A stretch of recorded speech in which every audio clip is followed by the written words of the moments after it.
Baruch Hashem. Bienvenidos hermanos a Raíces de la Fe. Qué gusto me da estar con ustedes. Acá presento con mis hermanos en presencia. Bienvenidos. Shabbat Shalom a todos ustedes. Shabbat Shalom.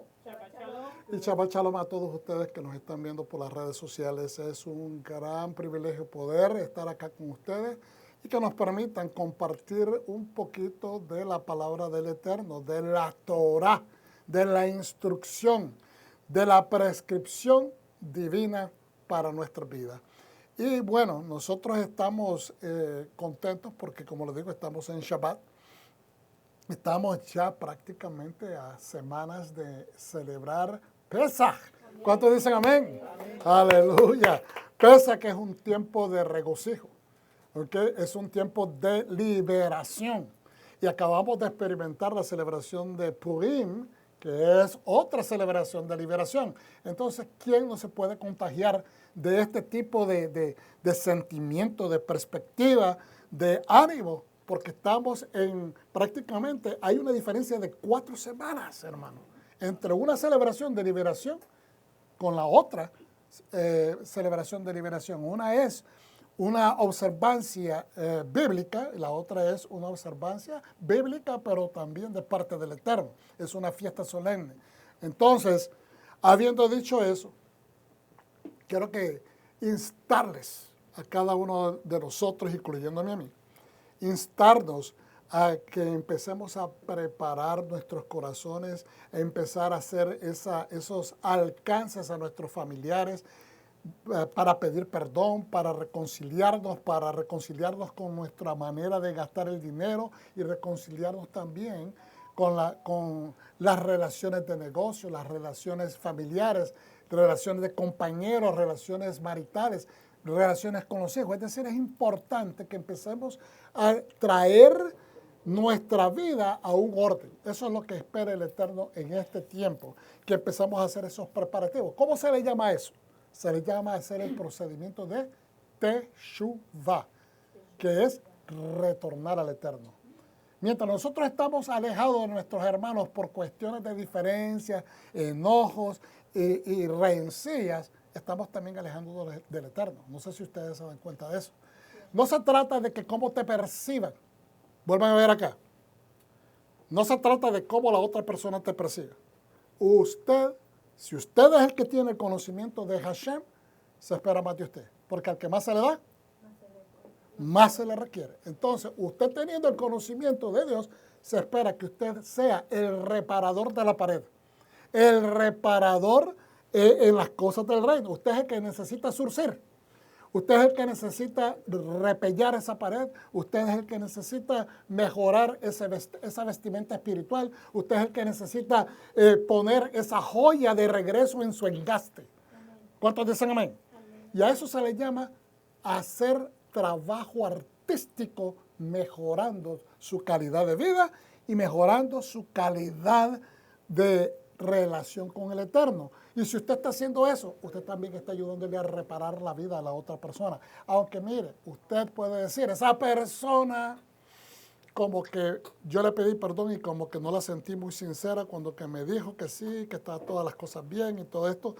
No se trata como usted perciba o como a la otra persona lo perciba, perdón. Se trata como usted percibe que está usted haciendo las cosas bien de acuerdo a la voluntad del Eterno. Amén. Usted ha sido llamado a reparar la pared, a hacer tikkun olam, a hacer reparación de este mundo. ¿Ve? Y entonces, aunque usted piense que no, esa persona, aunque quede así, como que no fue muy sincera, como que sí dijo que sí, pero que no se le siente la sinceridad, no importa. ¿Sabe por qué? Porque su testimonio es una gota más gruesa de agua que cae sobre esa roca y va a seguir calando a esa persona y diciendo, esta persona realmente viene y me pidió perdón. Quizás no lo va a reconocer en público, quizás no se lo va a reconocer a usted, pero usted tiene que hacer esto porque es testimonio. Y eso es poderoso. Transforma la vida de la gente. Entonces, quería nada más empezar a hablar un poquito de esto porque es importante. El corazón tiene que empezar a ser preparado.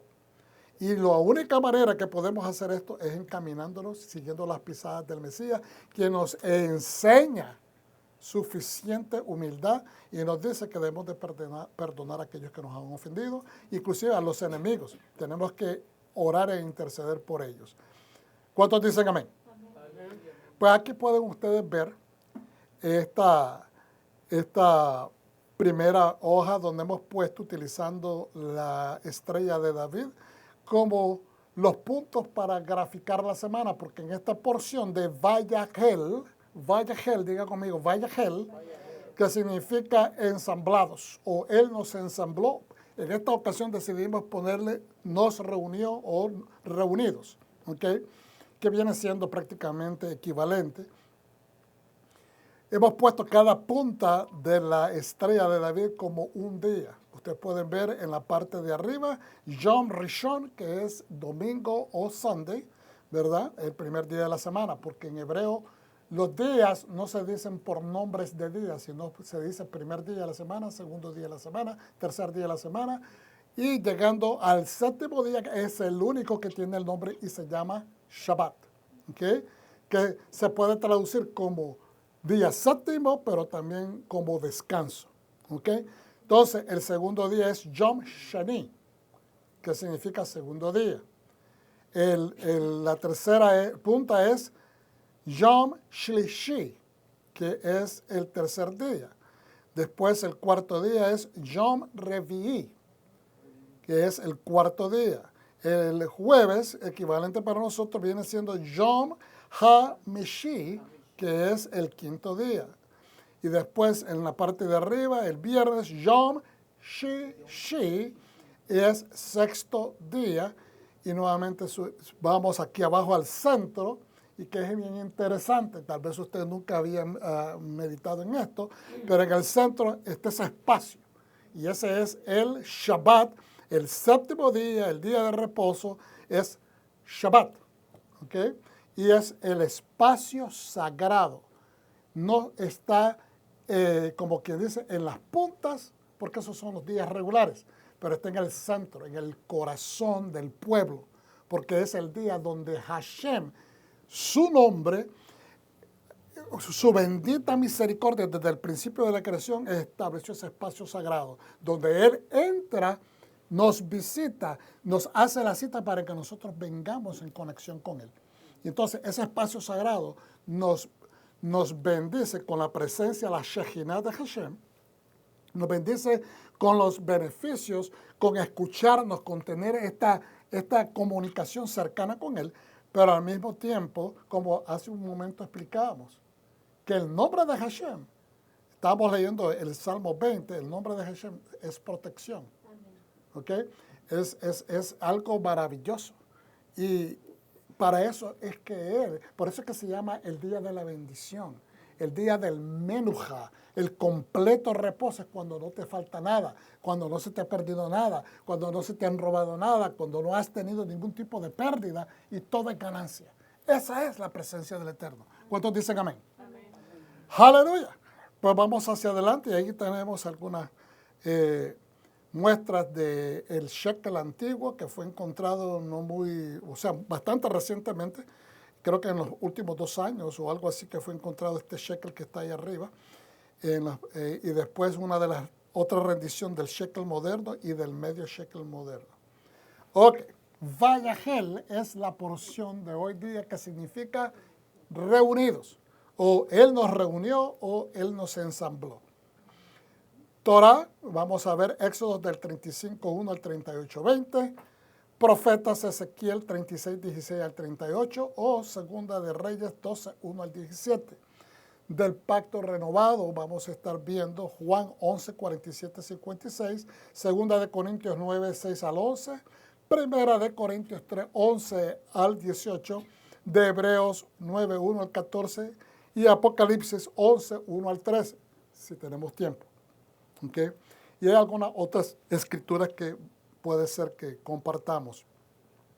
Baruch Hashem, hermanos, Raíces de la Fe, somos una congregación mesiánica y le decimos, hermanos, si usted nos está viendo, vive en el área de Irving, vive en el Metroplex, Texas, en el área metropolitana Dallas-Fort Worth, por favor, venga y visítenos, congréguese con nosotros y alabemos juntos. Arreguémonos al Mashiach, porque el Mashiach es la puerta para entender la voluntad del Padre. Así es de que estamos acá a la orden, en el 1000 norte de la Beltline Road en Irving, Texas. Todo el Sefer o libro de Éxodo completo tiene 111 mandamientos en Vallagel reunidos, que es la porción número 22 en el ciclo anual de estudio de la Torah. Vuelvo y repito, es la porción número 22 desde que empezamos el Génesis hasta este momento. Es la porción número 22, pero es la número 10 comenzando con el libro de Éxodo. Esta sidra o parashá, Vallagel, contiene solamente un mandamiento.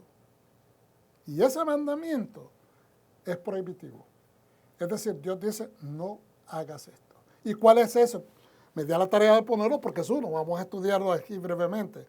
Éxodo 35:3, no encenderás fuego alguno en tus habitaciones u hogares durante el Shabbat. ¿Okay? Es bien importante pues hacer esa atención. Shemot, Éxodo, vuelvo y repito, son 111 mandamientos y ahí tiene el resto de el total de mandamientos por libro de la Torá y el total 613. Estos son algunos de los recursos consultados para la preparación de este mensaje, al cual también le doy gracias a mi hijo Héctor que me compartió unas luces de parte de este libro, estudio de la parashá semanal por el rabino, creo que es Johanan Nachsholi, creo que estoy mal pronunciando, ahí me perdona. Y también de la parte de abajo, del Humash, del Midrash Dice, de Tariach Mitzvot, y obviamente utilizamos la Complete Jewish Bible como base para hacer los estudios de la palabra del Eterno. Vamos a ponernos de pie. Yo me excuso, hermanos, para poder leerla y que ustedes puedan ver la pantalla. Berajú et Adonai Habevogá. Baruch atah Adonai Eloheinu melech haolam. Asher baharbanu mikol ha'amim venata lanu et torato. Amén. Bendigamos a Adonai, bendito es Él. Bendito eres Adonai, nuestro Elohim, Rey del universo, quien nos escogió entre las naciones y nos compartió de su Torah. Amén. Gracias, hermanos. Vamos inmediatamente porque el tiempo apremia. Y Éxodo 35:1 al 38:20, obviamente vamos a estudiar, creo, más o menos 2 capítulos, quizás 1 y medio. Moshe reunió a toda la comunidad del pueblo de Israel y les dijo, estas son las cosas que Adonai les ha ordenado hacer. 6 días se trabajará, pero el 7º día será un día sagrado para ustedes, un Shabbat de completo descanso en honor a Adonai, quien trabaje en él en ese día será condenado a muerte. Bien fuerte. No encenderán fuego en ninguna de sus casas en Shabbat. Moshe dijo a toda la comunidad del pueblo de Israel, esto es lo que ha ordenado Adonai. Esto es lo que ha ordenado Adonai. Hagan una colecta para Adonai entre ustedes, todo aquel que tenga la voluntad de traer la ofrenda para Adonai, oro, plata y bronce. Vamos a parar un momento ahí. Primeramente hay que hacer hincapié de que Moshe reúne al pueblo y le dice al pueblo de Israel que aquí dice, estas son las cosas. En otra traducción dice Devarim. Devarim, que significa estas son las palabras que Adonai les ha ordenado hacer. ¿Okay? Y eso es importante porque dicen algunos de los comentaristas, inclusive comentaristas modernos, de que utiliza estas palabras Devarim y dice que utiliza en vez de decir esta es la palabra, dice de verbos, palabras, es porque hay una combinación de dos cosas importantes. Porque estos escritos establecen dos cosas importantes que tiene que hacer el pueblo. Una es, dice, 6 días vas a trabajar, pero el 7º día será un día sagrado para ustedes. Es decir, comienza con la observancia del Shabbat. Estas son las palabras, o sea, en el relieve de importancia o en la priorización de importancia, empieza con el Shabbat. Y estábamos hablando hace un momento que el Shabbat es el lugar sagrado, es el día. Es un día que se convierte en un espacio que no tiene ni tiempo ni espacio.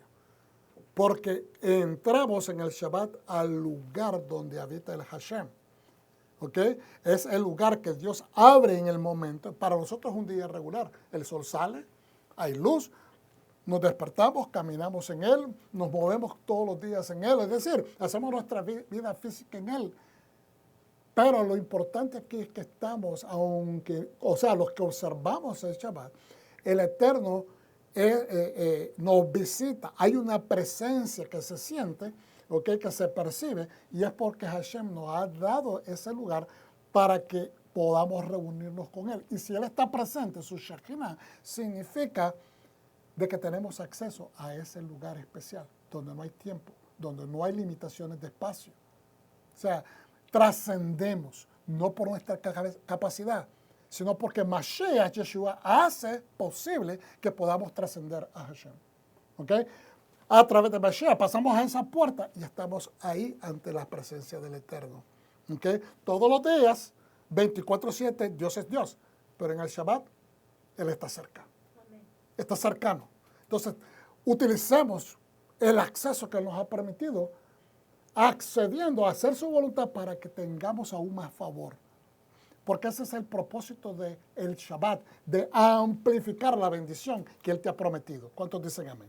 Amén. Entonces, dice, no encenderá fuego en ninguna de tus casas en Shabbat.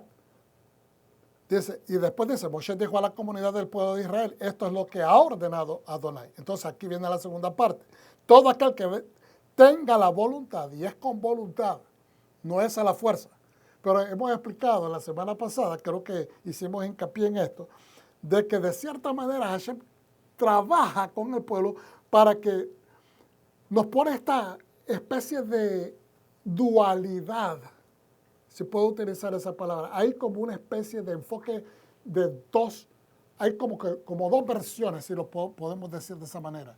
Primero dice, tomen ofrenda del pueblo.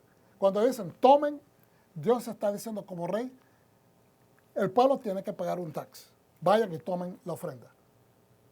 Se le llama ofrenda, entonces es como que está como chocando, como que hay una especie de contradicción, es la manera como algunos de los sabios lo presentan. O sea, dice que tomen, pero es ofrenda. Entonces, si vas a tomar, hay una especie de ¿cómo se dice? Que se espera, es una demanda. Pero al mismo tiempo dice, toma ofrenda. No sé si me entienden, me dicen amén, si no me entienden. No es complicado. Al decir, tomen una ofrenda, la palabra ofrenda se está utilizando como para decir acolchonar el hecho de que es una toma. Cuando yo voy y tomo, yo no estoy pidiendo permiso, estoy tomando, estoy agarrando. ¿Me está entendiendo? Entonces, cuando el rey decreta, hay que tomar taxes del pueblo. No está diciendo, si quieren, si les parece, pobrecitos, vamos a tener consideración. No, todo el mundo va a pagar el tax. Pero al poner la palabra ofrenda inmediatamente, Dios está mandando un mensaje tratándonos de decir, ¿sabes qué? Toma una ofrenda, pero lo que quiere Hashem es que el pueblo sea consciente. Ustedes quieren mi presencia en medio de ustedes. Pues entonces esta ofrenda tiene un propósito. Entonces, inmediatamente después de que dicen tomen ofrenda, dice la palabra que recíbela. Es diferente. O sea, primero la utiliza así y después cambia, recibe la ofrenda. Entonces, es que la van a dar. Ahora, cuando tú recibes es porque alguien optó por entregarla. ¿Ves? Entonces, por eso, porque él lo que está tratando es apelar a la conciencia y al agradecimiento del pueblo y al deseo de ellos de poner a Hashem en medio de ellos para bendición. Entonces, en otras palabras, pone a prueba qué tanto queremos a Hashem en medio de nosotros.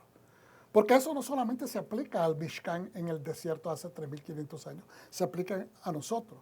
Cómo nosotros adoramos la palabra de Hashem en la Biblia. Cuando la leemos y estamos en nuestra dedicación personal, o ¿cómo se dice la palabra? Nuestro devocional personal, o cuando somos comunidad, que estamos compartiendo acá en un lugar que sabemos que estamos nosotros contribuyendo para que esta antorcha se mantenga encendida en medio de un lugar para bendecir a otras personas. Entonces, ¿qué tanto queremos a Hashem en medio de nosotros? Porque un lugar, una sinagoga, una iglesia que manifiesta la voluntad de Dios está alumbrando a todos los demás, no solamente a los que están dentro de ella, ¿estamos entendiendo? Y a nosotros ser parte activa e integral del proceso de traer ofrendas, entonces nosotros estamos asegurándonos que también esté alumbrando esa antorcha, que es lo que dice Yeshua. Pongan la luz en medio para que alumbre a todos los que están en la casa, pero no solamente los que están acá, la casa que nos mira por los medios de comunicación. Ahora, todo aquel que tenga la voluntad de traer la ofrenda para adorar oro, plata y bronce. Y hay ciertas cosas de aplicaciones de significancia o simbología que se le pone al oro, que habla de realeza, habla de plata, que es el sacrificio del Mashiach, y después del bronce, del sufrimiento. ¿Okay? Hilo azul, púrpura, escarlata, lino fino, pelo de cabra, pieles de carnero curtidas, cuero fino, madera de acacia, aceite para el alumbrado, especias para el aceite de la unción y para el incienso aromático, piedras de ónice, piedras de engastes para las vestiduras rituales y el pectoral. Fíjense bien, habla de todo, exactamente de todo lo que se necesita para que no solamente exista el Mishkan, se levante el Mishkan, para que sea revestido y se mire bonito con excelencia, pero también para que los funcionarios sean vestidos también. ¿Qué es lo que está hablando entonces? De una vestidura completa. Hay el concepto que es la vestidura. Una casa está vestida. Una casa empieza con un montón de estructura, que si usted mira el esqueleto de una casa son puros o piedras o maderas, el esqueleto. ¿Y después qué pasa? Hay que vestirla con paredes de sheetrock, hay que poner la pintura, hay que ponerle todo. O sea, se empieza a poner lo que vendría a ser las venas, el cablaje, tanto eléctrico como el de plomería. Todo eso es parte de lo que hace funcionar una casa. Entonces, se viste. Todo esto es vestidura. Las paredes se van a vestir con cortinas, el techo de la tienda va a ser puesto cubiertos con telas y también con pieles y con pelo, etcétera, etcétera. Es vestidura. ¿De qué nos habla? De las vestiduras también de los sacerdotes. El Mesías se vistió de carne, se hizo carne en medio de nosotros, espíritu, y dice se encarnó para que tuviéramos nosotros capacidad de poderle ver caminar en medio de nosotros. ¿Estamos entendiendo? Entonces todo esto nos habla del deseo del pueblo. El pueblo quería ver a Mashiach manifestarse. El pueblo estaba pidiendo que el Mashiach se manifestara por más de 400 años, iba a decir siglos, por 400 años. ¿Okay? Desde que regresaron y desde el momento de que Hashem le habla al pueblo en Malaquías, sacudiendo un poquito la conciencia del sacerdocio, el pueblo empieza a tomar una conciencia. Ese famoso silencio que hubo de 400 años, muchos de los sabios dicen, no necesariamente que no hubo palabra del Eterno en medio de eso, pero no hubieron escritos que se hicieron, que se escribieron, ¿verdad?, de parte de algún profeta enviado por el Eterno. Pero eso no significa que la palabra de Dios dejó de funcionar o de ser compartida en el templo. ¿Estamos entendiendo? Sino que no hubieron escritos en ese lapso de tiempo. Y si los hubieron, no sobrevivieron. Pero el punto aquí es que el pueblo sentía a través de ese supuesto silencio o esa ausencia del profeta de que el siguiente que iba a aparecer tenía que ser la manifestación de Elías, lo cual de eso habla el libro de Malaquías capítulo 4, y de que él iba a enviar a una persona que manifestara, que trajera los corazones al arrepentimiento. Los corazones al arrepentimiento, que es lo que estábamos hablando hace un segundo. Estamos en víspera ya de llegar a Pesach y hay que arrepentirse, hacer teshuvah, hacer retorno al Señor. Y eso es lo que el pueblo empezaron a sentir, de que el Mashiach estaba a la puerta y que el próximo era el espíritu de Elías y después inmediatamente iba a aparecer Mashiach. Y eso es exactamente lo que dice Yeshua, de que ya cuando él caminaba a la tierra, ya había venido Elías, porque ese era Yohanan el inmersor, Juan el Bautista. Y él, por ende, era el Mesías que se estaba esperando.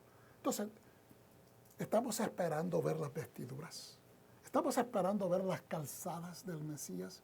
Estamos deseando seguir esas calzadas. Esa es la pregunta que mientras nosotros estamos viendo esto, estas escrituras, estamos dispuestos a ser partícipes de la obra de arte que es elevar el templo del Eterno.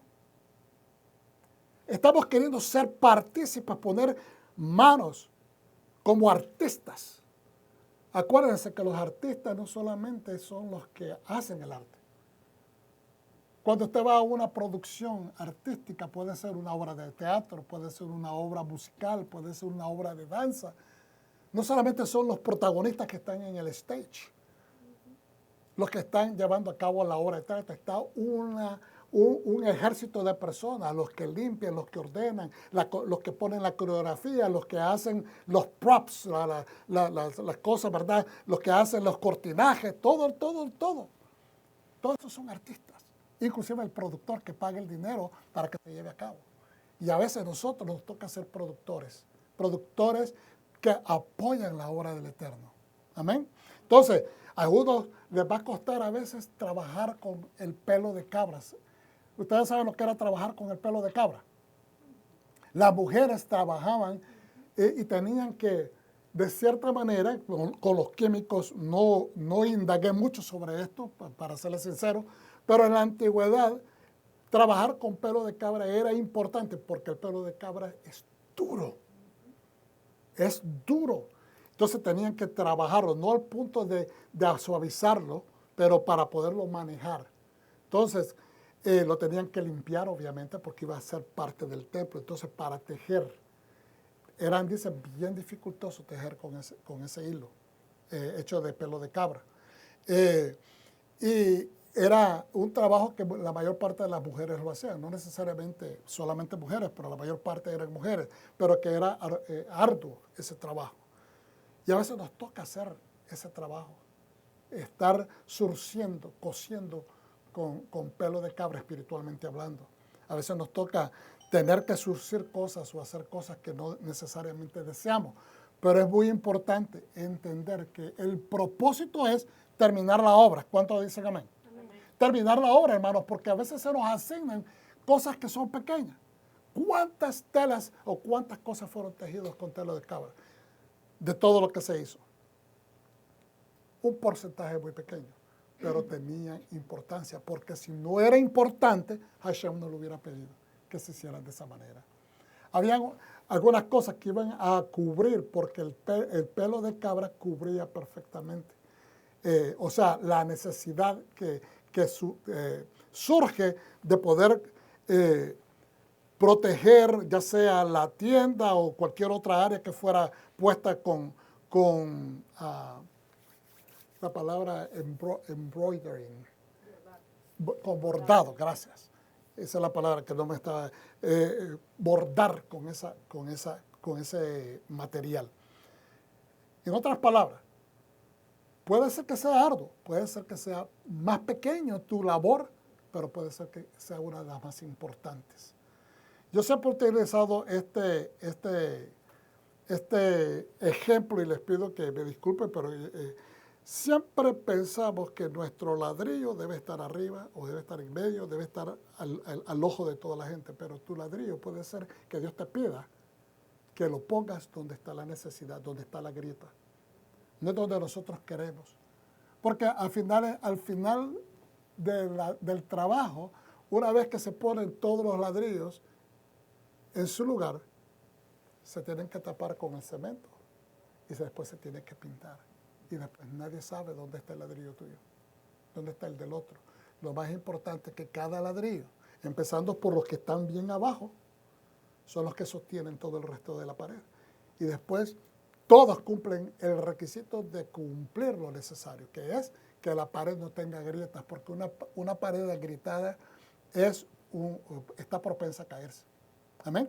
Entonces, dice en el verso 6, ya leí eso, perdón.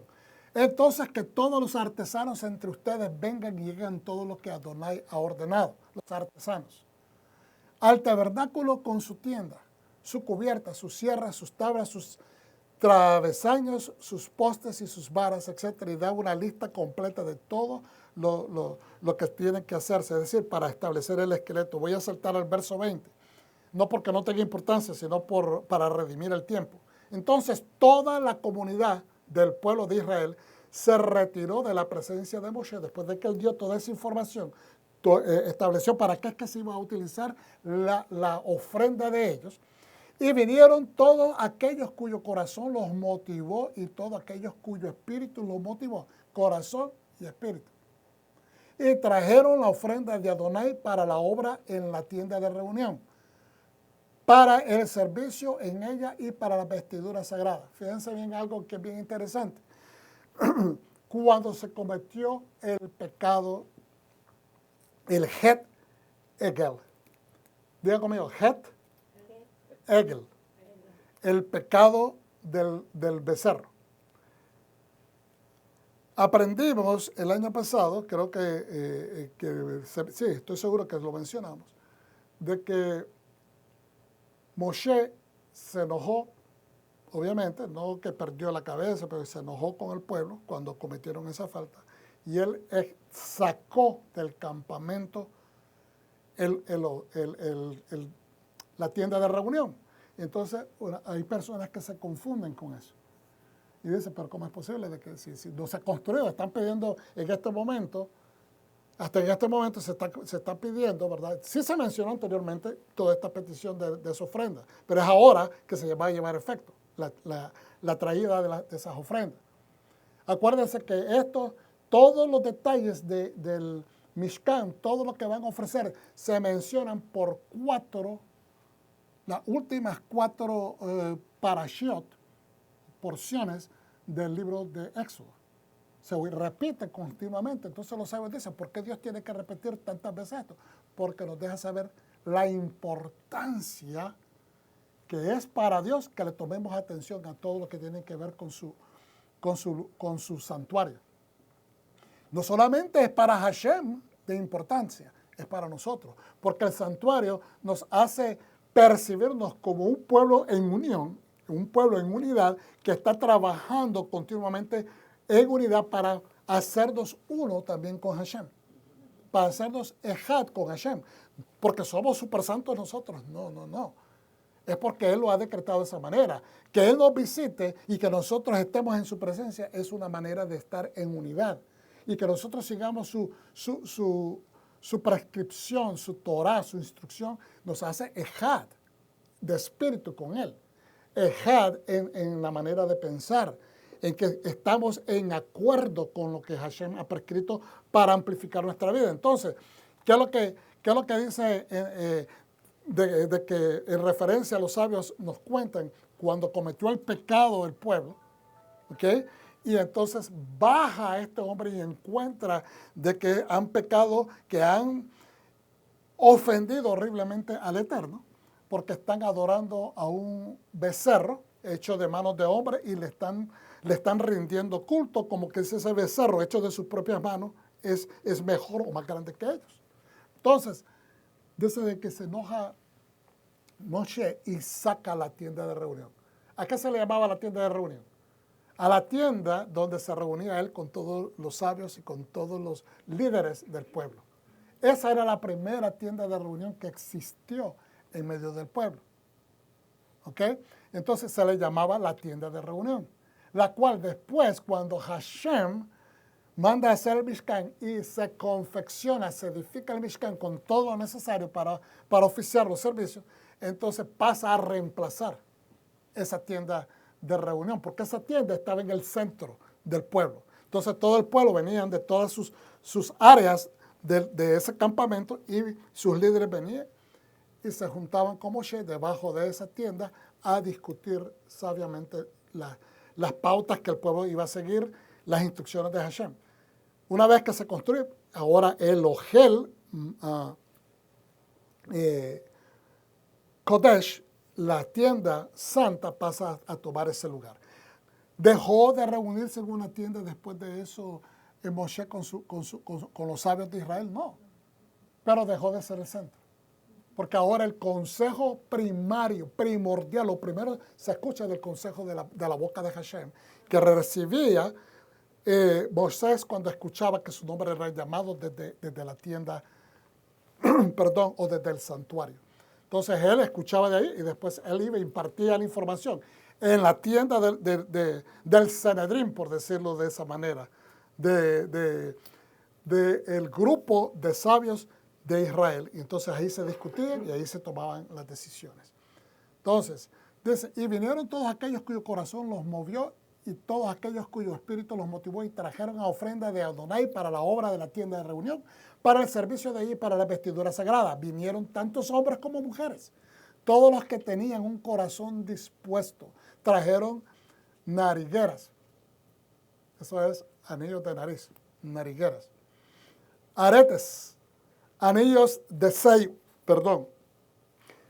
Anillos de sello, es decir, eran anillos reales que eran para sellar. ¿Okay? Cinturones, toda clase de joyas de oro, todos trajeron una ofrenda de oro a Adonai. Y eso, pero ¿de dónde sacaron ellos? De todo lo que sacaron de Egipto. ¿Okay? Porque obviamente viviendo una vida de esclavos ellos no iban a tener ese tipo de cosas con ellos. Todos los que tenían hilo azul, púrpura y escarlata, lino fino, pieles de carnero curtidas o cuero fino los trajeron. Todos los que aportaron plata o bronce trajeron su ofrenda para Adonai y todos los que tenían madera de acacia adecuada para cualquier obra la trajeron. Todas las mujeres que sabían hilar se pusieron a trabajar y trajeron lo que habían hilado, hilo azul, púrpura y escarlata y lino fino. ¿Sabe? Ese hilo era rojo, el púrpura y el hilo escarlata era rojo. Asimismo, las mujeres cuyo corazón las impuso a usar su habilidad hilaron el pelo de cabra. Aquí es donde dan la explicación los sabios. Los líderes trajeron las piedras de ónice y las piedras de engaste para las vestiduras rituales y el pectoral, las especias aromáticas y el aceite para la lámpara, para el aceite de la unción y para el incienso aromático. Fíjense bien que hay un midrash. Espero recordarlo bien, creo que sí lo recuerdo, estoy dudando si lo digo o no, pero creo que hay una parte donde dicen los sabios en los Midrashim que los líderes decidieron, y me ayuda Héctor si digo algo, sí, porque él estaba afilándose anoche y leyendo el Humash. Los líderes trajeron las piedras de ónice y las piedras de engastes para las vestiduras rituales y pectorales. Dice que los líderes no querían, o sea, dieron, pero de que ellos dijeron que no había necesidad que el pueblo diera, porque iba a ser suficiente. ¿Okay? Pero miramos cómo el pueblo se desborda. Y dicen los comentaristas, los sabios, dicen de que al principio, cuando el pueblo dio para el becerro de oro, muchos se desbordaron y lo dieron, pero eran personas que no tenían el corazón en el lugar correcto. Obviamente, el que no tiene el lugar correcto siempre se va a desviar a ir al pecado, a hacer lo contrario de la voluntad del Eterno. La misma palabra nos dice que el que es impuro, que se siga impurificando, y el que es puro, que se siga perfeccionando, ¿verdad? Entonces, pero de que cuando hicimos el comentario la semana pasada de que a Aarón se le ocurrió pedirle que las mujeres dieran sus joyas porque pensó que les iba a ser difícil, pero las que dieron inmediatamente eran mujeres que no tenían el corazón alineados con Hashem, obviamente. Pero que esta vez todo el mundo se desbordó, hombres, mujeres, niños, todos voluntariamente vinieron. Y que hubo el momento de que tuvieron los líderes que parar, que ya no era demasiado, era suficiente, ya había de más. Pero lo que dicen es que a veces hay personas que creen que va a ser suficiente. Nunca.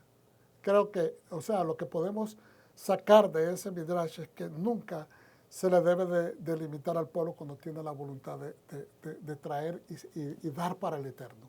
No estamos hablando de la economía o del dinero, estamos hablando de cualquier área de entrega que la persona quiera otorgar, traer para el eterno. El que quiera, que lo haga. Porque de esa manera nosotros estamos estableciendo la prioridad que Hashem tiene en nuestra vida. ¿Estamos entendiendo? Mire, cuando usted le cocina a su familia, usted dice, que voy a tirar esto por acá, y usted le hace así. Mi mamá me dijo que no, que nunca debía de mover yo la cuchara muy fuertemente, porque eso es comida que si estoy preparando para mi familia es con amor. Y que de esa paz y esa tranquilidad se manifiesta el tipo de amor que estás manifestándole a tu familia. Estás transmitiendo en la comida, dando gracias a Dios por lo que estás haciendo, que quede rico, que quede bien, que todo el mundo dé gracias al Eterno por la provisión, pero que al mismo tiempo digan qué rico que cocinaste. Entonces, pero si uno está con esa apuradera y está molesto y está, pues detiene un poco la bendición, hermano. Pero aquella persona que quiera traer, que traiga. Y que sea todo con ese deseo primeramente, de agradar al Eterno. ¿Okay? Todo, dice, después del 24, todos los que aportaron plata, bronce, trajeron una ofrenda para Adonai, y todos los que tenían madera de acacia adecuada para cualquier obra, la trajeron. Hermanos, nosotros tenemos madera. Nosotros utilizamos ese dicho en español. Este tiene madera de ser abogado, este tiene madera para estudiar esto, este tiene madera de ser una persona, ¿me entiendes? Recto, una persona justa, este tiene madera, o sea, calificamos eso. Nosotros tenemos madera para servir al Eterno. Hemos recibido abundancia de conocimiento, conocemos de su voluntad, conocemos de su misericordia, conocemos de la salvación que nos ha traído. Entonces, ¿qué mejor cosa que entregar de la madera que tienes? En el área de vida que tú tengas, que puedas traer eso voluntariamente al Señor. Dice el 27, los líderes trajeron las piedras de ónice y las piedras de engastes para las vestiduras rituales y el pectoral, las especias aromáticas, el aceite para la lámpara, para el aceite de la unción y para el incienso aromático, las tres cosas donde se utilizaba el aceite. Obviamente para cocinar también, ¿verdad? En el templo, pero lo que era específico para Hashem era para Hashem, y el aceite para la lámpara, para el aceite de la unción y para el incienso aromático. Así todo hombre y mujer del pueblo de Israel cuyo corazón lo impulsó a contribuir a alguna de las obras que Adonai había ordenado por medio de Moshe, lo trajo a Adonai como ofrenda voluntaria. Entonces miren lo que dice Corintios, 2 Corintios 9, 6, 11. He aquí el punto. Si lo queremos compaginar con esto, queremos hacer hacer una comparación. Quien siembra escasamente también cosecha escasamente.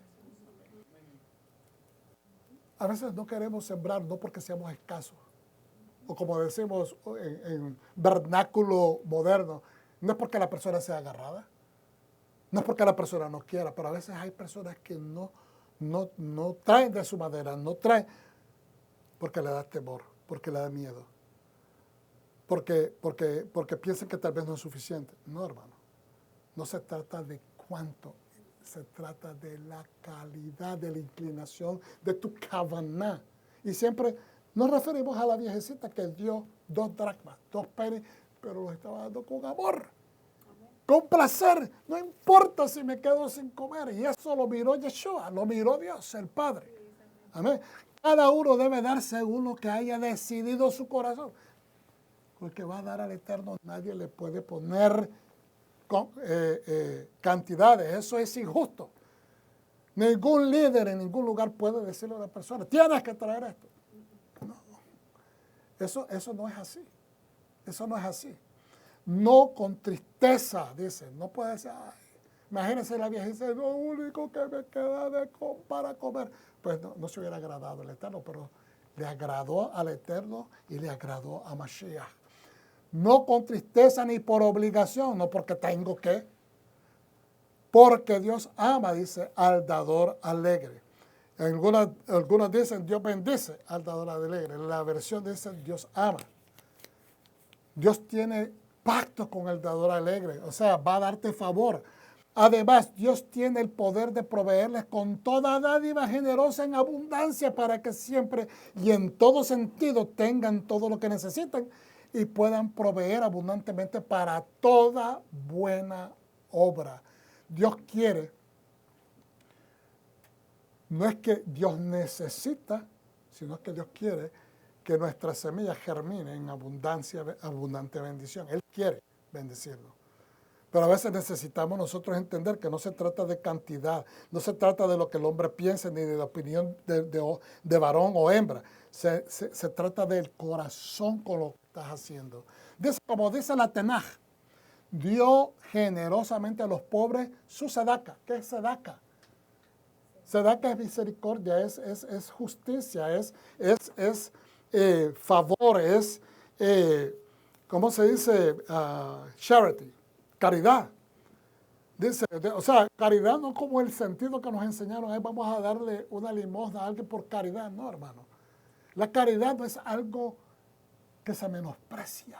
La caridad es un oro espiritual. No importa la cantidad.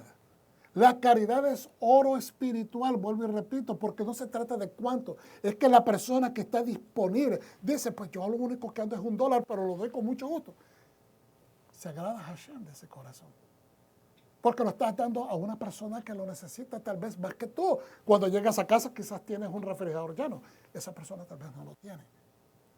Y es como estamos haciendo justicia, estamos dando misericordia, estamos haciendo actos de caridad. Y esa palabra la tenemos que renovar. Eso de caridad no es tener lástima. No de usted por lástima, de usted con la convicción que está levantando una vida. ¿Cuántos dicen amén? Amén? Usted da no por lástima, usted da porque quiere levantar la condición de esa persona o la condición de esa situación.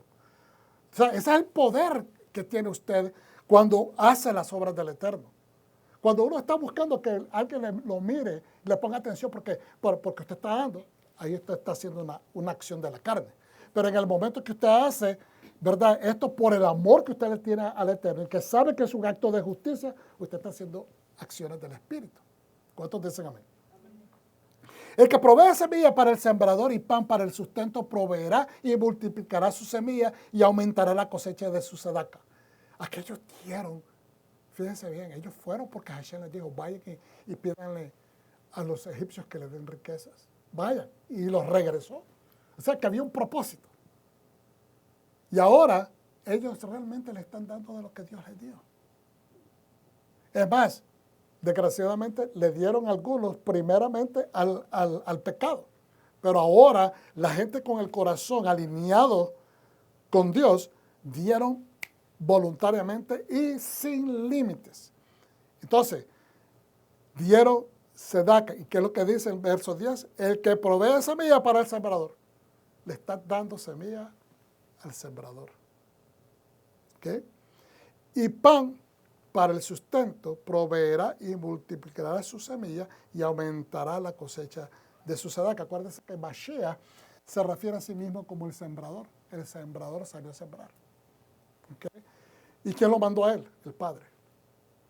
Entonces, la sedaca que ellos estaban haciendo, esa ofrenda de corazón que les pidió el Eterno, se amplificó porque la presencia de Dios estuvo con ellos todo el lapso de tiempo que estuvieron en el desierto. Y fue la garantía de su existencia o de su sobrevivencia. Se enriquecerán en todos los sentidos para que puedan ser generosos en todo y a través de nosotros. Su generosidad hará que la gente agradezca a Dios. Cuando nosotros hacemos actos de generosidad, la gente se da cuenta. Cuando ustedes como comunidad traen generosamente sus donativos o sus ofrendas para la obra que estamos levantando, entonces hay otra gente que se va a beneficiar, ya sea por video, ya sea por internet, ya sea porque vinieron y visitaron. Pero ustedes también, nosotros también, porque hacemos nuestra parte, todo se está perpetuando para el beneficio del pueblo de Dios y para la gloria del Eterno. ¿Por qué? Porque alguien va a decir, Baruch Hashem por la enseñanza de hoy. Baruch Hashem, de que Dios está usando a esta pequeña congregación, y no lo digo pequeña en el carácter de minimizarla, pero, ¿me entiende? Estamos diciendo de que lo que hacemos, usted tiene que creer que tiene impacto. Si usted no cree que tiene impacto, entonces estamos disminuyendo lo que Dios está haciendo a través de usted. Moshe dijo al pueblo de Israel, miren, Adonai ha escogido a Betzalel. Betzalel. Vamos a ver qué significa Betzalel en un momento. Yo sé que lo hemos mencionado en otros años, pero a veces recordarse de estas cosas, pues, no es tan fácil. Hijo de Uri. Hijo de Ur, de la tribu de Judá. Entonces, ¿de dónde era, de qué tribu era Betzalel? De la tribu de Judá. Lo ha llenado del Espíritu de Dios. ¿Quién lo llenó? ¿Moshe o lo llenó Dios? Hashem lo llenó de su propio Espíritu. Aleluya. Yo quisiera que nos llenara todos los días el Eterno. Con sabiduría, con entendimiento y con conocimiento. Son tres cosas diferentes. Muchas personas lo aglomeran todo en una sola cosa. Sabiduría y lo ponen por primero. Lo ponen primero. Porque el conocimiento se obtiene. Después con la experiencia se obtiene entendimiento y ese entendimiento te lleva a la sabiduría. Pero por eso, ¿quién fue que llenó a Betzalel con el Espíritu de Dios? Entonces, si él depositó eso en él a través del Espíritu, entonces ya tenía sabiduría. Tenía sabiduría. ¿Estamos entendiendo?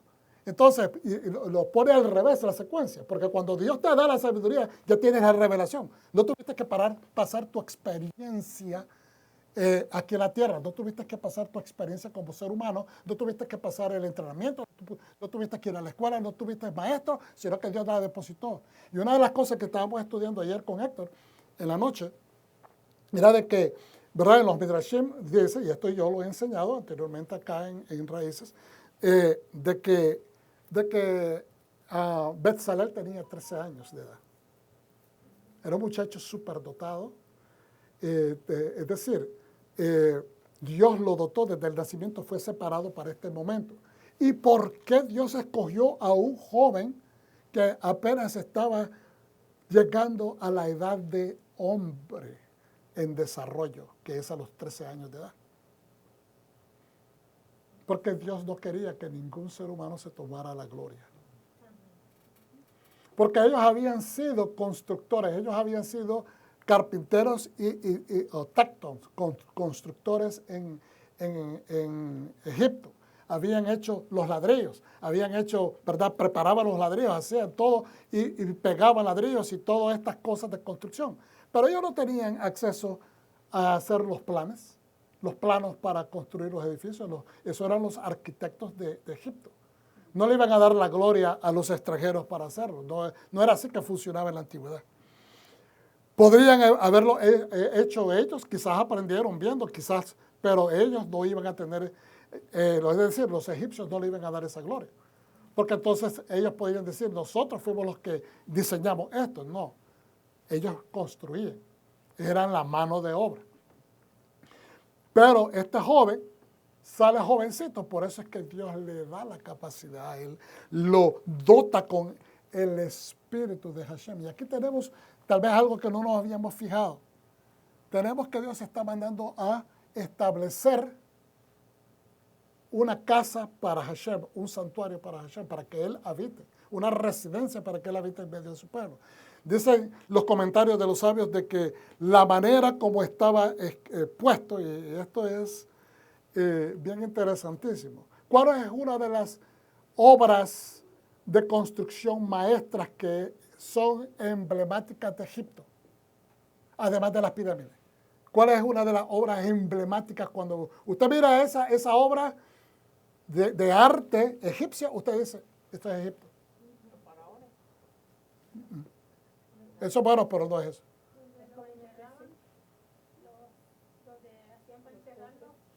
Bueno, las pirámides eran tumbas en su mayor parte.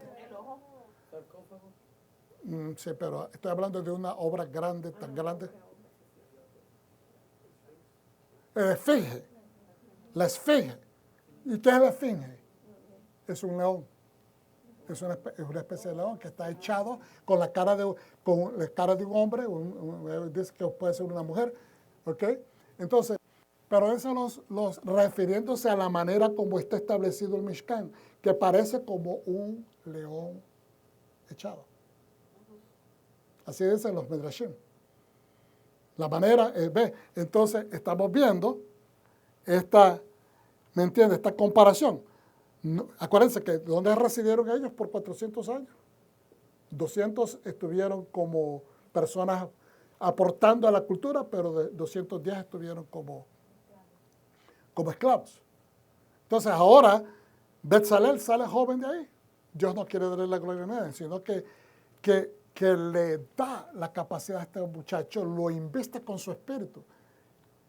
Mashiach, Yeshua, cuando es sumergido a las aguas por medio de la intervención de Yohanan, Juan el Bautista, ¿qué es lo que sucede cuando él sale de las aguas? Que baja el espíritu de Hashem en una forma de paloma y se queda residiendo sobre él. ¿Ok? Y de ahí él sale en poder y el espíritu dice, lo lleva para ser probado ¿a dónde? Al desierto. Para que él se nutra de lo que le va a enseñar Hashem, de lo que le va a revelar su padre, de lo que le va... O sea, muchas cosas pudo haber estado haciendo Mashiach. No tenemos conocimiento exacto de qué, pero de que él fue, dice, para hacer y que salió lleno de poder de esa prueba de 40 días. Entonces, ¿qué está diciendo, pastor? De que Mashiach fue investido por el Espíritu. También dice la palabra bien claramente en la Torá, ¿verdad? De que Moshe, que también es la raíz de Moshiach, ¿ok? Fue investido por el Espíritu de Dios. Y cuando él necesitó de asistentes, ayudantes, porque dijo, la carga es demasiado fuerte, yo no lo puedo hacer solo. Le dice, búscate hombres de tu confianza que sean sabios y yo voy a poner de tu espíritu, del mismo espíritu que puso en ti, sobre ellos. Es decir, que también Moshe recibió una investidura de poder de parte de él. Entonces, cada persona que Dios levanta para hacer cambios, para traer movimientos, para hacer una especie de hacer que el pueblo tome una dirección diferente, Dios los inviste con su poder. Miramos como Isaías, por ejemplo, fue purificado de su boca porque él mismo confesó su falta y vino Hashem, como quien dice, estás en lo cierto, has dicho verdad, y mandó con ángeles aquel brasa encendida que le quemara, no para quemarlo y hacerle quemaduras de tercer grado o destruirlo a él, sino para quemar, purificar, fuego purificador. Entonces, y lo invistió, ¿verdad?, de poder. Hemos visto a través de toda la historia de que Hashem está invistiendo. Entonces, Betzalel, un muchacho de 13 años, que fue ungido de esta manera especial porque nos está dando indicaciones al Mesías.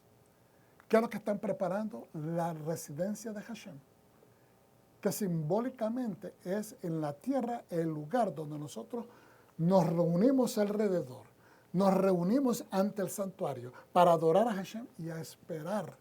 Porque toda la escritura se trata de llevarnos a un lugar, a la presencia del Mashiach, quien representa a Dios en la tierra. ¿Ok? Entonces, hijo de Uri, hijo de Ur, hijo de la tribu de Judá. Lo ha llenado el Espíritu de Dios con sabiduría, entendimiento y conocimiento sobre toda clase de artesanía.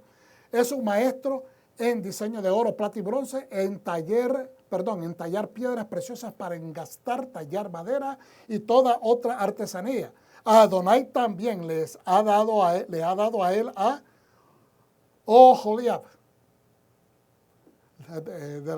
Bueno, no me quiero adelantar, vamos a decirle lo que significa cada uno de estos nombres. Hijo de Ahisamach, diga conmigo Ahisamach, de la tribu de Dan. Y aquí dicen los sabios, qué interesante, una tribu prestigiosa como Judá y una tribu que no es muy reconocida como la de Dan, que no se habla mucho, o sea, de ahí salieron gente con mucha inteligencia, gente, jueces, etcétera. Pero dice, o sea, ¿qué es lo que está demostrando Hashem con esto? Que él, de un extremo al otro, está utilizando todos los talentos de las tribus de Israel. Todos los que vinieron a ayudar. Entonces, que él no está tomando nada más, no está realzando nada más a los prestigiosos, pero también está levantando a los que no son bien nombrados, ¿okay? Que los que no son muy reconocidos. Entonces, es una manera de enseñarnos que Dios quiere que todos estemos trabajando. No importa si crees que tu talento es pequeño, no importa si tú crees que tu talento es mediano, no importa si tú tienes multitalentos, lo que Dios quiere es que estemos activados. Porque de nada vale que tengamos talento si no lo estamos poniendo en función en la voluntad del Eterno aquí para mejorar tu propia comunidad. Amén. Amén. Entonces, a veces no lo hacemos porque tenemos miedo. Y ese miedo te bloquea. Ese miedo está bloqueando tu bendición. Tenemos que soltarnos, tenemos que liberarnos, tenemos que dejar que Hashem nos invista de ese espíritu de Mashiach, que no te va a dar algo de lo que tú no estás interesado. Dios va a amplificar lo que ya puso en tu vida desde el principio. Amén. Ya lo que tú eres, Él lo puede amplificar. Dios no está interesado en completamente erradicar tu identidad. Porque dentro de tu identidad hay talentos, hay capacidades, hay afinidades, hay cosas especiales que solamente lo tienes tú. Escuchaba a un rabino hace 2 días que decía, yo sé que lo has escuchado tal vez alguna vez, pero él decía y enfatizaba, te das cuenta de que eres único. Te das cuenta que eres único. Que aunque hay gente parecida y pueden hasta confundirlo, que puedes tener un twin por ahí, aunque no están relacionados por sangre ni nada. Puede ser que alguien se parezca mucho a ti, pero las 2 personas o esas 3 personas son completamente individuales. No hay nadie que se parezca, que haga lo que puedes hacer. Fuiste insertado en este mundo para llevar a cabo algo diferente. Entonces vamos a agarrarnos de esa singularidad porque es para darle gloria al Eterno. Amén. Entonces dice, es un maestro en diseño de oro, de plata y de bronce, en tallar piedras preciosas para engasar, tallar madera y toda otra artesanía. Adonai le dio a Oliab, hijo de Ahisamach, 35. Lo ha llenado de la habilidad necesaria para toda clase de trabajo. Ya sea realizado por un artesano, un diseñador, un bordador, como hilo azul, púrpura, escarlata y lino fino, o un tejedor tiene la habilidad para toda clase de trabajo y diseño. Usted sabe que a veces si usted no salta como dicen, no saltas al home plate, no sales del bullpen, ¿verdad? Donde están los beisboleros, están metidos ahí abajo y no sales con el bate, no te van a pichar. No te van a lanzar esa pelota porque estás guardado. Entonces, a veces en salir de ese que te guardaste, de ese ropero, en el buen sentido de la palabra, ¿ok? Vas a descubrir que tienes más talento de lo que crees que tienes. ¿Cuántos dicen amén?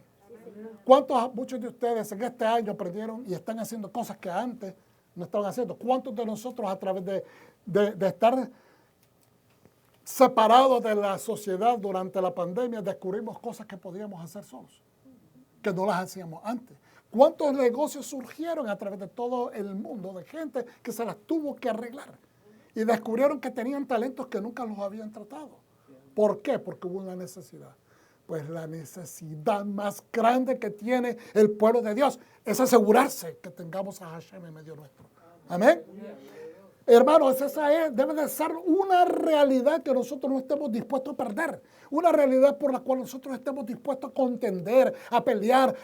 Y no estoy hablando de pelearse con la gente, estoy hablando de pelear por tener a Dios en medio nuestro. De hacer los esfuerzos necesarios para que ninguna llama de su Torah, de su palabra, se apague en medio nuestro. Éxodo 36 dice de Betzalel y Oliab, junto con todos los artesanos a quien Adonai ha dotado por la sabiduría y la habilidad necesaria para llevar a cabo la obra del santuario, deben hacer exactamente conforme a todo lo que Adonai ha ordenado. Oh, a mí me eligió el Señor, a mí me eligieron los líderes, a mí, pues qué bonito, gloria al Eterno, un aplauso y vamos hacia adelante. Pero dice que tienes que hacer exactamente conforme a lo que dice Adonai. A mí me eligió Moshe, amén. También a Aarón estaba ahí, amén. Puede estar todo el panel de los 70 sabios. Pero es lo que dice Hashem, lo que tenemos que hacer. Y eso nos tenemos que convencer. No es lo que a mí me gusta, no es lo que yo escojo, que es la parte especial que a mí me fascina. Es lo que dice Hashem. Dice, Moshe convocó a Betzalel y a Joliab y a todos los artesanos a quien Adonai había dado sabiduría, a todos aquellos cuyo corazón los motivó para que vinieran y participaran en la obra. Él los llamó, los ensambló nuevamente, los reunió. Entonces, recibieron de Moshe toda la ofrenda que el pueblo de Israel había traído para la obra de la construcción del santuario. Pero seguían trayendo ofrendas voluntarias y ahí es cuando dice la Escritura que mandaron a parar porque había demasiado, era suficiente. Eso también nos habla del carácter del liderazgo. Cuando es suficiente, hermano, no agarremos más. Cuando una persona nos ofrezca algo, este es un principio muy judío, tú vienes a pedir prestado, vienes a pedir que te ayuden en un momento de necesidad y pides 100, un ejemplo, y te ponen 1000, coge por lo que viniste. Que no se te abran los ojos y digas, oh, pues ahora agarro más, porque me están ofreciendo más. No, viniste por 100, toma nada más 100. Porque de esa manera no estamos sobrepasando nuestros propios límites y no nos estamos cayendo en un hueco mucho más profundo. ¿Estamos entendiendo? Ya estás en necesidad. ¿Para qué provocarte más necesidad? La gente a veces no mira estos puntos de sabiduría. ¿Ok? ¿Para qué vas a abrir más huecos debajo de tus pies para crear una necesidad más profunda? Porque después vas a tener que pagar eso también. Entonces, no hagamos ese tipo de errores. Mira lo que dice en este comentario reflexivo, rabino, creo que es rabino Shaya Kilimnik, en este libro de Luces de la Torah. Mire, la lectura de la Torah recuerda el tema a menudo enfatizado de la unidad judía. La generosa contribución de los Bene Israel con materiales para la construcción del Mishkan registrada en la Parashá Vayakhel y su donación anual de medio shekel para su mantenimiento recordada en el Maftir del Shakelim son ejemplos destacados de dicha adhut, de dicha unidad. Cuando nosotros hacemos nuestras ofrendas, acuérdense que no estamos en el templo. Un medio shekel, ¿ok? Es simplemente simbólico a este punto, a este momento, pero de importancia. No estamos en el templo. Nadie se puede poner a exigir estas cosas, ¿verdad? Como que si estuviéramos en el templo. Pero si alguien lo quiere hacer, se puede hacer, porque es una manera de cumplir, de acercarte al mandamiento, de acercarte a la instrucción que Dios dio. Vuelvo y repito, nadie puede exigir esto. ¿Okay? Pero si alguien se quiere acercar de esa manera, yo no lo voy a parar, porque yo entiendo el punto de vista que la persona tiene. Quiere una bendición, quiere cumplir el mandamiento, quiere acercarse a esto, amén. Yo no voy a parar. Moshe Rabbeinu, quien recibió de Dios el encargo de contribuir al Mishkan en la parashat anterior de la Terumá, y usted sabe, ahora transmite este mandato al pueblo. La forma en que la Torah registra estos eventos es reveladora. En Terumá se le ordena a Moshe, habla a los hijos de Israel, y aquí es donde le explican lo que le estaba diciendo en su momento. Tomarán, veihu es tomarán, para mí un regalo. Cuando Moshe transmite esto a la comunidad, la reacción es tal que todo aquel cuyo corazón lo motivó trajo. Es decir, Dios a veces pide, te dicen, tomen, pero si la persona tiene conciencia y se siente motivada para hacer crecer la obra de Hashem, no le tienen que pedir 2 veces. La persona lo va a dar. Entonces dice, trajo el pueblo, dice, heiviu, trajeron. ¿Okay? Las mismas palabras se usan en otros pasajes. Tomen, quejú, de entre ustedes un regalo para Hashem. Todo aquel cuyo corazón lo motive que lo traiga. Yevieja, vieja. ¿Por qué? Se preguntan los comentaristas, el versículo comienza con la palabra tomar, que connota aversión. O sea, no es a la fuerza, pero que es exhortado. Y luego cambia a la palabra traer, que connota disposición. Entonces, yo les expliqué, no voy a leer todo esto porque ya se mencionó, pero quería hacer el punto de enseñarse lo que no es una ocurrencia del pastor Galán. Entonces, dice, debemos aprender, aleluya, debemos aprender, dice en el párrafo del cierre, a extraer energía de nosotros mismos, de nuestro tiempo, de nuestro trabajo y de contribuir a la unidad de nuestro pueblo. Por muy poquito y chiquito que usted piense que es lo que usted trae, lo que usted ofrenda, lo que usted da, su esfuerzo, que si cocina, que si usted limpia, que si usted, ¿me entiende? Cada porción de sus esfuerzos está trayendo un sentido de unidad, está trayendo un sentido de conciencia, está trayendo un sentido de permanecer trabajando y traer una cohesividad para que este pequeño santuario, si lo podemos llamar de esa manera, se mantenga de pie. ¿Cuántos dicen amén? Okay. Entonces, debemos aprender a extraer de nuestras propias energías, de nuestro tiempo, de trabajo, contribuir a la unidad del pueblo. Esto, en última instancia, llevará a nuestros hermanos y hermanas al Mishkan, que es a conocer la voluntad del Eterno.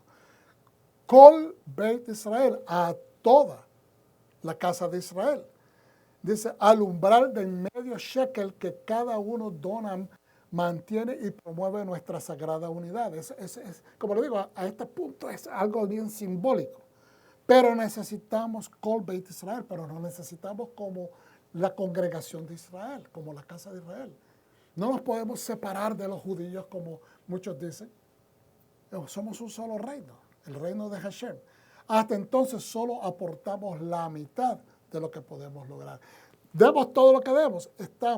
Mientras no lleguemos a ese momento donde estemos todos unidos ante el Mashiach, todo lo que hacemos, no importa qué tanta cantidad, es un medio shekel, es el medio esfuerzo.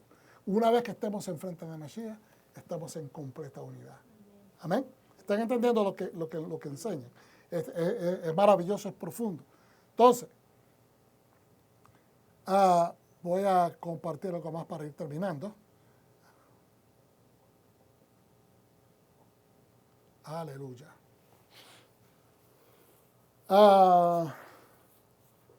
Ok. En Ezequiel nos dice lo siguiente.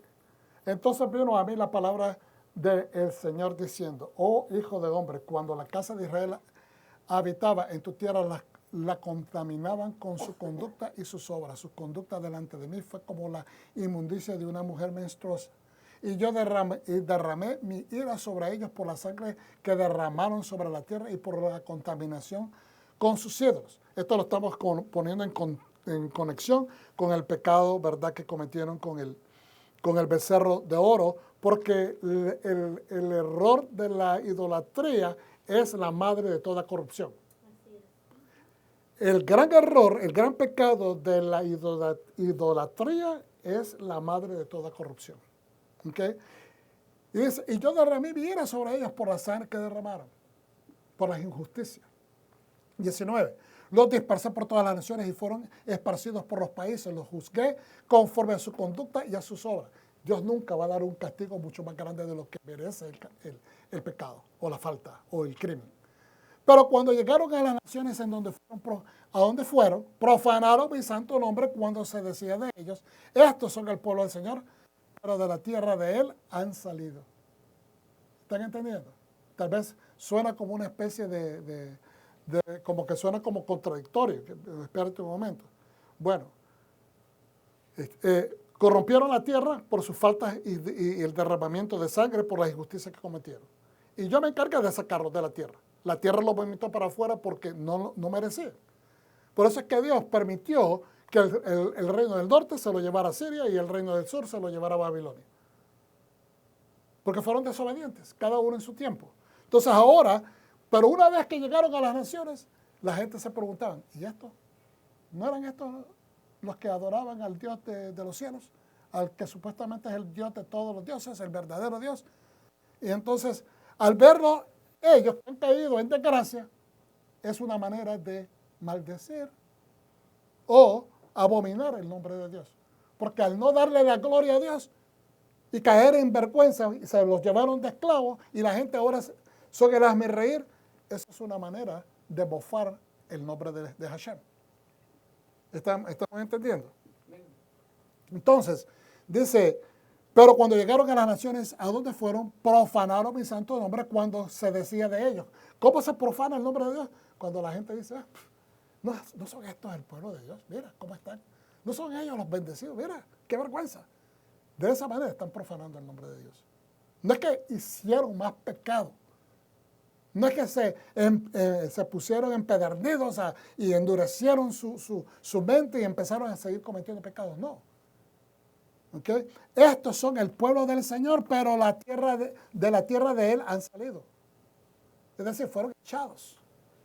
¿Cómo es posible que sean? Pero si es la promesa que Dios le dio a ellos, ¿por qué han sido extirpados de la tierra? Bueno, por los pecados que cometieron.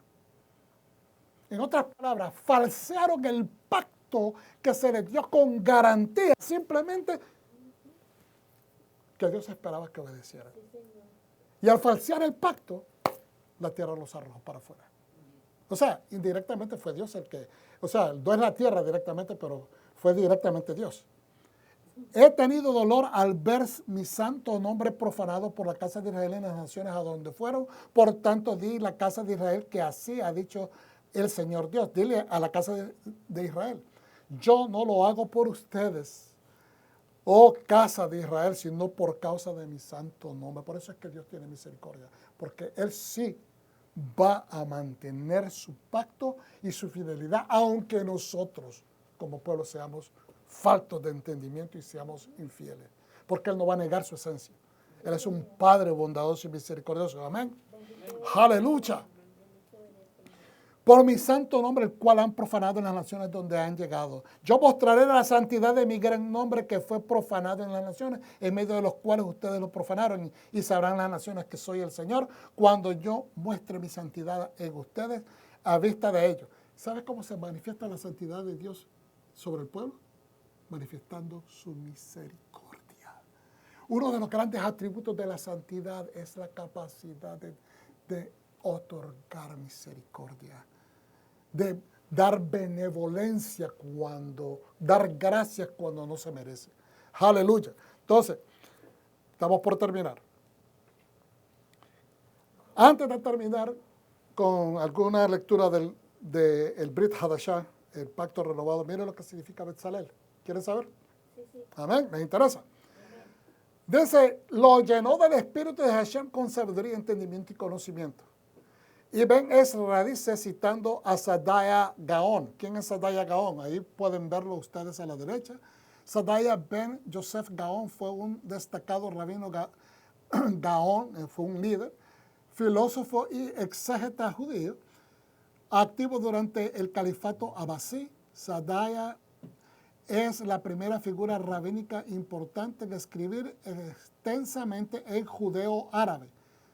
Nació en el 882 después de la Era Común, en Oasis de Fayum, Egipto, y murió el 16 de mayo del 942 de la Era Común a los 60 años en Bagdad, Irak.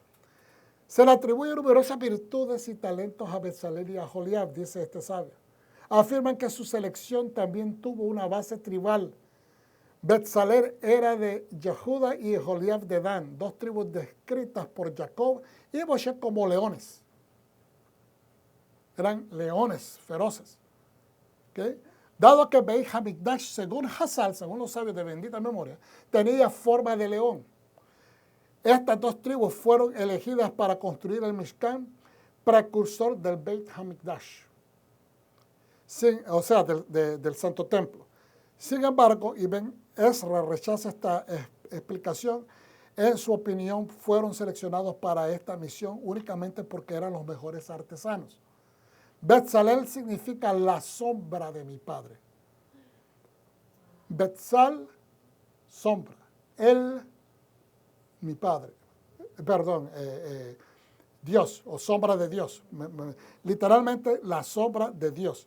Conocía la ciencia, las matemáticas, la ingeniería y todo conocimiento cabalístico. Cuando usan esto, obviamente que el cabalá no había sido inventado todavía. Pero usan este término porque se trata de que buscaba la filosofía profunda del porqué de las cosas que Dios había ordenado. No simplemente obedeció, sino que él buscaba una razón, él indagaba, ok, Dios mandó hacer esto, ¿cuál sería la función que es esto? O sea, buscaba. Y eso es ser el artista. Tú debes de ser tu propio artesano espiritual. Hermano, hermana, pueblo de Dios, tenemos que ser nuestro propio artesano, nuestro propio artista espiritual. ¿Por qué Dios nos manda la Torá? ¿Por qué quiere que sigamos sus 613 mandamientos? Y no todos, ¿verdad? Porque sabemos que hay mandamientos que no aplican a nuestros días, no aplican a los varones, no aplican a las mujeres. Hay otros que no aplican porque tienen que ser para el sacerdocio. Pero entonces de los que nos tocan a nosotros indagar, no simplemente seguirlo, pero indagar por cuál es la filosofía por la cual Dios nos indica estas cosas.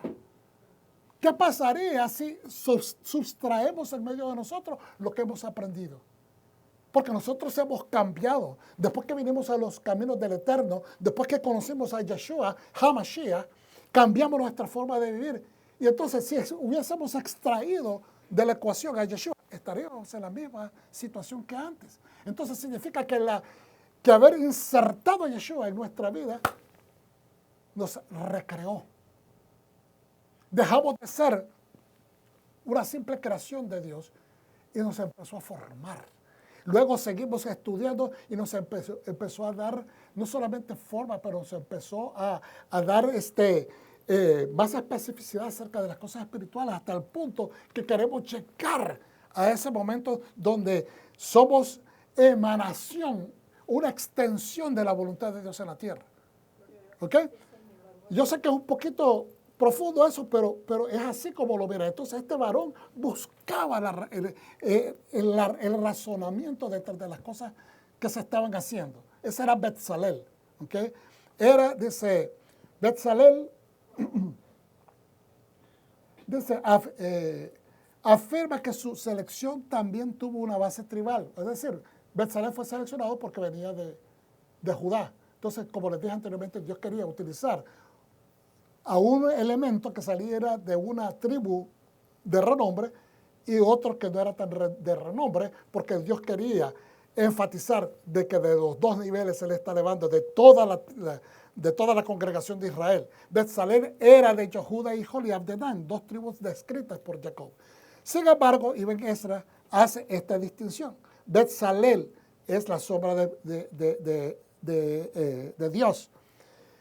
En la amplitud de sus conocimientos superó a todos sus contemporáneos. Muchos sabios dicen que Ibn Ezra no domina, muchos sabios dicen, Ibn Ezra, es la opinión de Ibn Ezra, no dominan ni un solo oficio. Y hace esto que es tan modernamente conocido. Dice, Betzalel era un maestro en la elaboración de planes como ningún otro artesano. A diferencia de algún artesano, expertos en oro pero no en plata, en madera pero no en piedra, Betzalel dominaba todos los oficios, además sabía cómo enseñarles a otros. Esa destreza que tenía Betzalel de enseñarles se le enseñaba a Joliab. Y Joliab era el que tenía la capacidad de enseñarle a todos los demás. Porque aquel estaba involucrado en diseño de planes, en esto y lo otro. Entonces Joliab era el que se encargaba de diseminar todo ese conocimiento. Él aprendía del maestro y él después se lo pasaba a los demás. Abarbanel destaca el conocimiento práctico de Betzalel. Cuando los sabios se concentraban en disciplinas abstractas, su comprensión del mundo práctico se debilitaba y se vuelven tontos en los asuntos mundanos. ¿Usted nunca ha escuchado aquello de que hay personas que son tan sabias que a veces pierden el sentido de cosas sencillas? Hay personas que agarran libros profundos, matemáticos y bien filosóficos y se los comen y lo entienden, pero en cosas sencillas de la vida se confunden. Yo me acuerdo de que yo llevaba a muchos clientes míos como trabajador social a un psiquiatra, que era psicólogo y psiquiatra, profundo el tipo.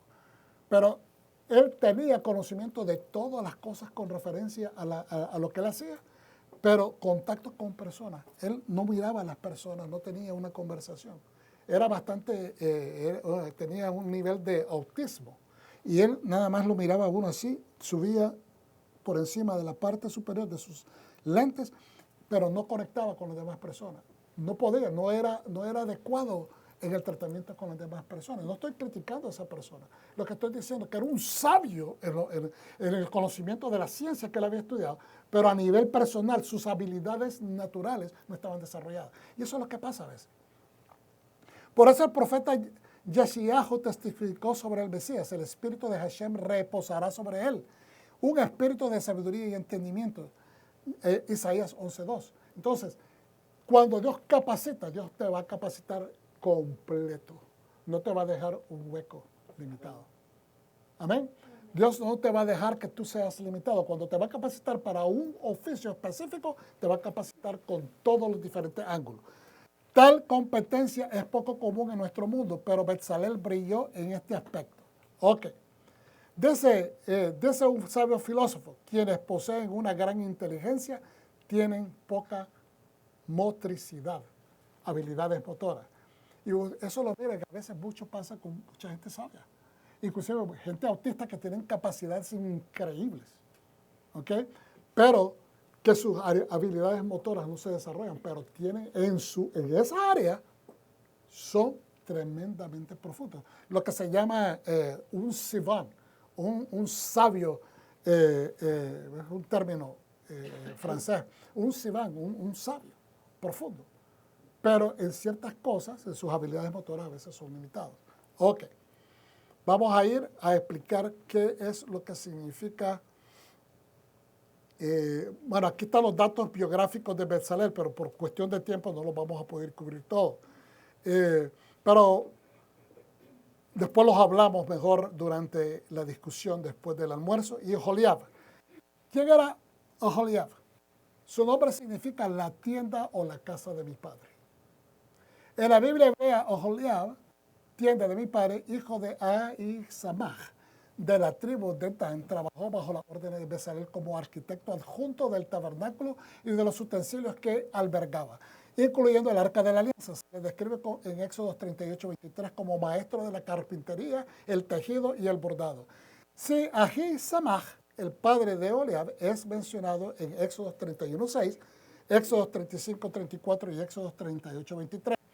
Donde se le describe como un artesano experto de la tribu de Dan, que trabajó con Betzalel en la construcción del tabernáculo. Y es aquí donde he visto explicaciones de que se dice de que Oholiab sí era hijo de un artesano, por lo tanto él tenía habilidades que desarrolló bajo la tutela de su padre. Pero a diferencia, ¿verdad? Betzalel era un joven de 13 años que no había tenido tiempo de follarse. No se puede haber aprendido tantas cosas. Creo que fueron 10 diferentes habilidades, ¿verdad? Si recuerdo correctamente cuando estábamos estudiando anoche, 10 diferentes habilidades que tenía Betzalel. Por lo tanto, él no las pudo haber masterizado todas, sino que fue por don del Eterno. Dice, ¿quién fue Oholiab, el vicearquitecto del tabernáculo? Y esto lo dice este rabino Levi Abzon de Chabad Org, de esa organización. De ahí tomé estas notas.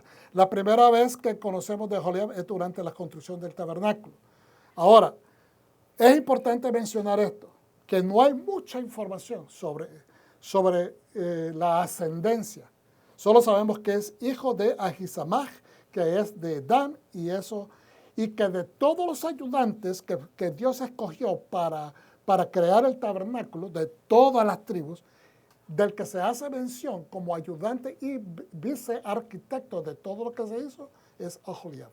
Eso nos debe de decir de que por una razón específica Dios lo buscó y lo encontró y lo dotó.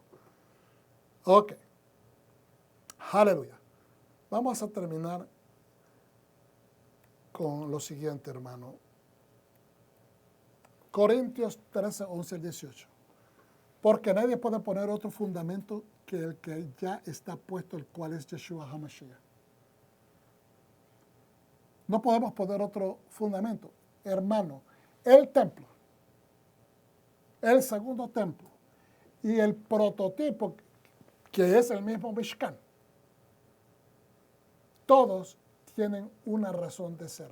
Fíjense bien, Hashem está en todo el universo. Hashem es la razón que existimos. Todo lo físico, todo lo que se ve, y todo lo que está largo, todo lo que está cerca, Él lo hizo. Pero dice la Escritura que a través de su Hijo, Él hace que todo cohesivamente esté orquestado, que nada se salga fuera de balance. Muchas personas tienen problemas con eso porque dicen que se le está dando demasiada gloria al Mashiach, pero no, es que el Mashiach no se está tomando la gloria de Hashem. Acuérdense que Mashiach, su primera función es ser el siervo de Dios, es ser el obediente de Dios, es ser el Shaliach, el enviado de Dios. Por tanto, su primera función es ser usado por Dios, porque Él es el sumo sacerdote. Y si todas las cosas en el tabernáculo son purificadas con la sangre, dice en Hebreos, para beneficio del perdón o la expiación de los que han pecado, ¿cuánto más la sangre de Mashiach? ¿Cuánto más la sangre de Mashiach viene a perdonarnos, viene a darnos, a restaurar? ¿Me entiendes? Y ponernos en un lugar de excelencia para poder tener comunión con el Padre. Entonces, la función de Mashiach es eso. Mashiach tuvo que hacerse físico y caminar en medio de nosotros. Entonces, el tabernáculo, Dios lo hizo físico, le dijo, permitió que de las cosas físicas el pueblo construyera, participara, tuviera una participación armoniosa de ayuda, si lo puede tomar de esa manera recíproca. Dios dio los planes de un tabernáculo que está en el cielo, que no los podemos ni siquiera imaginar, pero nos dio los instrumentos, los materiales que se podían utilizar para fiscalizarlo aquí en la tierra. Pero nos está hablando del Mesías, porque el Mesías se tuvo que hacer carne para que nosotros también lo pudiéramos ver. Lo que no se podía ver, ahora se puede ver y ahora nos testifica de quién es el Padre. ¿Cuántos dicen amén? Entonces ahora el tabernáculo es prácticamente un lugar santo simbólico que nos quiere llevar a la santidad, al ejemplo de santidad, de la perfección, de aquel hombre perfecto que habla de Efesios, que es Yeshua HaMashiach. ¿Estamos entendiendo? Entonces, ahora que lo tenemos enfrente, podemos aprender de él. Pues entonces, eso es lo que nos lleva a hacer que nos pongamos alrededor, que estemos que el santuario está en medio de nosotros. Que Yeshua, el Mashiach, que testifica del Padre visualmente, sea que nos dé testimonio y aprendamos de su santidad, porque es el mejor ejemplo, el ejemplo por excelencia. Ahora dice, ya estamos terminando. Dice, algunos van a usar oro, plata, piedras preciosas para construir sobre este fundamento, mientras que otros usarán madera, hierba o paja. ¿Cómo vamos a construir? ¿Qué es lo que tenemos disponibilidad? Pues yo tengo oro, pero también tengo paja. Pues voy a llevar la paja porque es más barata, porque no me va a costar mucho. Si la persona piensa de esa manera, está falseando su propia bendición. No estoy siendo de ninguna manera ni impropio, ni estoy siendo una persona con actitudes de dinero, ni estoy enseñando nada que tenga que ver eso. ¿Okay? Estoy hablando de lo que está hablando Rab Shaul acá. ¿Okay? Alguno usará oro, plata y piedras preciosas para construir sobre ese fundamento que es Mashiach. ¿Por qué lo está comparando con fundamento? Pero anteriormente nos habla de Mashiach, porque ese es el templo. Yeshua es la encarnación de la santidad que se lleva a cabo en el templo. Entonces, para construir ese fundamento, mientras que otros usarán madera, hierba o paja. Te está dando, ¿quieres construirlo con excelencia o quieres construirlo con lo mínimo? Pero la obra de cada uno se mostrará tal como es. El día la revela, porque será revelada, ¿por qué? Por fuego. Y no es el fuego que consume nada más, pero el fuego de la purificación. que la inclinación de tu corazón sea encontrada con el fuego de purificación de Hashem, que tu inclinación es correcta hacia las cosas de Él. ¿Ok? El fuego probará la calidad de la obra de cada uno. No está hablando de la obra, si es cara, si es mediana, si es mediocre, si es barata. No, es la intención con la que hiciste. Porque, vuelvo y repito, la viejecita de las 2 dracmas estaba construyendo un altar de excelencia para el Eterno. ¿Estamos entendiendo? Mientras que el rico, que le dijo a Yeshua, dale todos los pobres, sígueme. Se le dio la oportunidad de un lugar de excelencia, pero lo rechazó. Porque dice que tenía mucha riqueza y no quería dejarlas ir. Entonces, se entristeció. Entonces, la cabana de él estaba mal puesta, estaba yuxtapuesta, no estaba en el lugar correcto. Si la obra que alguien ha construido sobre el fundamento sobrevive, recibirá una recompensa, aleluya. Si se quema, tendrá que asumir la pérdida. Aún así, escapará por su vida, pero será por escapar dice, pero será como escapar por el fuego. Porque te está consumiendo ese fuego. No saben que ustedes son el templo, ustedes. No, yo soy el cuerpo, ¿cómo es? El templo del Espíritu Santo. No. La congregación. Toda la congregación de Israel.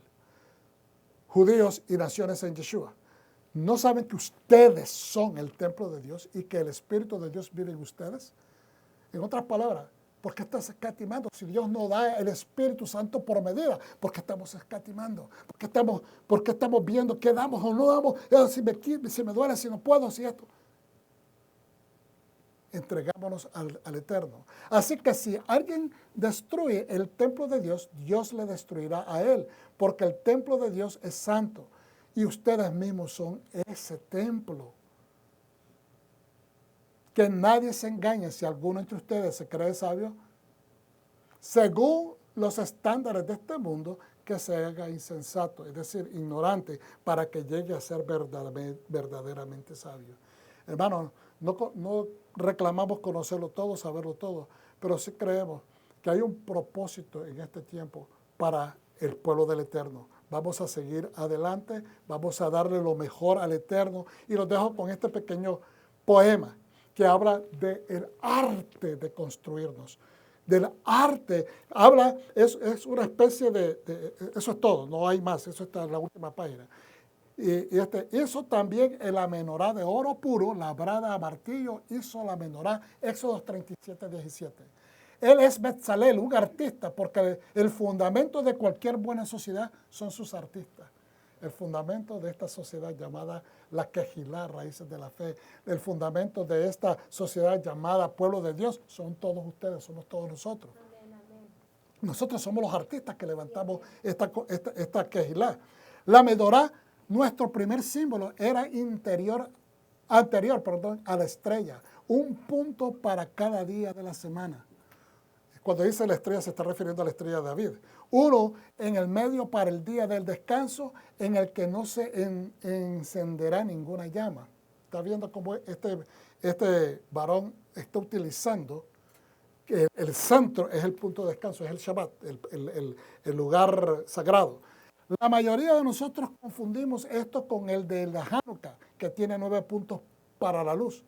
Y se escribe de todas las maneras imaginables. No es fácil explicar al judaísmo. Cuando nuestros símbolos se superponen, cuando hay una festividad diferente para cada vez que sopla el viento, y un extra que llega cada semana, que a pesar de las constantes recordatorios seguimos olvidando celebrar. Por eso necesitamos la menorá, para que nos alumbre. La menorá simboliza el árbol de vida, simboliza la Torá. Por eso su aspecto es tan específico. Así que cuando llegue el viernes, un rayo dorado nos dirá qué hacer. Y si lo olvidamos, y lo olvidaremos porque somos seres humanos, el texto nos lo hará, nos recordará una y otra vez. Él es Betzalel, un artista. Lo que él hizo siempre dio luz. Lo que todos nosotros hacemos siempre va a dar luz. Siempre que se lo demos a Hashem. Esto es un poema en inglés, obviamente, que pierde su rima en español, pero lo quise compartir. Esto es escrito por Rick Rupert, tomado de The Jewish Journal, y fue publicado marzo 11 del 2021. Hermanos, somos nosotros, artistas que trabajan para Hashem. Edifiquémonos nosotros entre nosotros y edifiquémonos a nosotros mismos. ¿Lo recibes, pueblo de Dios? Amén. Shalom.